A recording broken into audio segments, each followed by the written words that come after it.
Host Bill O'Reilly is facing an advertising revolt over newly revealed sexual harassment allegations. Nearly 20 major advertisers, including Allstate, BMW, T. Rowe Price, have pulled ads from the O'Reilly factor. Now, CBS News financial contributor and president of Ailes Investments, Mellody Hobson, joins us from Chicago to talk about what's at stake for Fox News. I think, Mellody, just 24 hours ago, maybe a little bit more, it was one advertiser. One or two, yeah. And it's been sort of an avalanche ever since, nearly 20 of them pulling their spots from the O'Reilly factor. What do you think about this level of pressure? Will it be enough to maybe make Fox News, suspend Bill O'Reilly? So let's step back from the bigger issue. I talked to one person in the ad industry, and they made it clear to me this is actually bigger than O'Reilly. This is about the fact that advertisers believe that there was a time when controversy sold. It doesn't anymore. And they pointed me to all of the advertisers that pulled away from any controversy on YouTube. They're saying this is just another iteration of that. Now, it has big implications for Fox because we're talking about a lot of ad dollars. Between 2014 and 2016, it is estimated this show made about $450 million. So they have a lot at stake from just a financial perspective, but I would also argue they have even more at stake from a reputational perspective, especially on the heels of the sexual harassment claims that were made around Roger Ailes.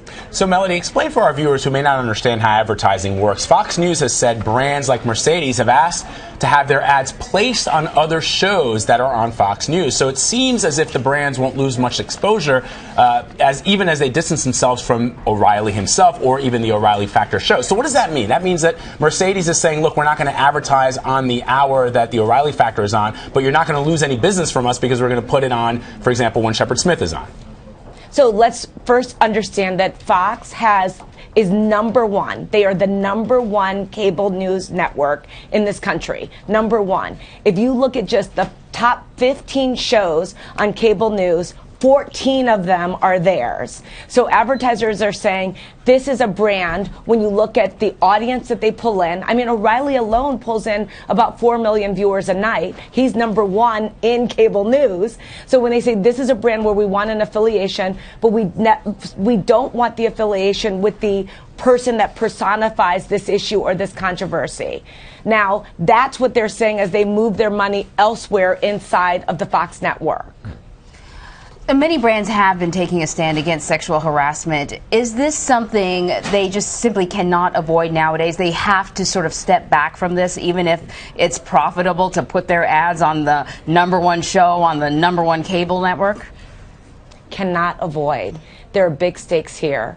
And the big stakes are really around the fact that when you look at the web and how bad news and scandal travel so quickly, the viral nature of these kind of issues can take down a brand and take down a company, and they're not going to risk that. So there is certainly the dollars and cents piece of this for these brands, but the bigger issue is humanity, and people are speaking up around this issue. So at the end of the day, we don't know what went down. We know that some money was exchanged hands, and at the end of the day, the companies are saying this nowheresville, these questions that are open lead us to believe that we have to move away. I think it's going to force Fox's hand.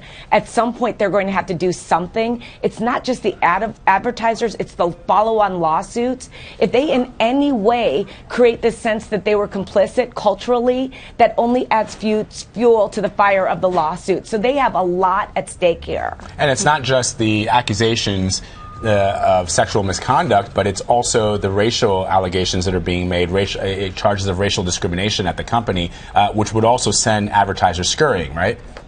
This is newer, and certainly, yes, they've got that follow-on with the racial as well. No company wants to be in this situation. Trust me. And they're going to work as fast and as hard as they can, very, very quickly, to try to get this to subside, which is exactly what they did last year with the Roger Ailes situation. Let's remember, he was fired. He was king of the hill. They had to make that statement, and I'm sure they did not expect that this would continue into 2017. Yeah, I think the thing with Roger Ailes is at the time, you could sort of argue that it was one guy, though a very influential man, but it was one guy and he was the problem. But now you see multiple lawsuits with not just, the O'Reilly factor, but other executives at the company. And then you start to wonder, is this something beyond just one person?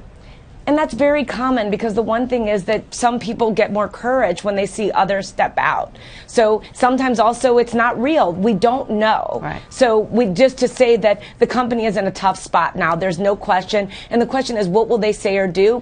Because I feel at some point they'll have to decisively make some kind of statement or take some kind of action. Suspension, firing, some kind of public statements, what have you. They've made some public statements, but the question is, if I'm a young woman that it could be a superstar one day, is that the network that I go to work for if I'm concerned about the culture? They may lose talent because of this. So again, there are a lot of repercussions beyond just ad dollars.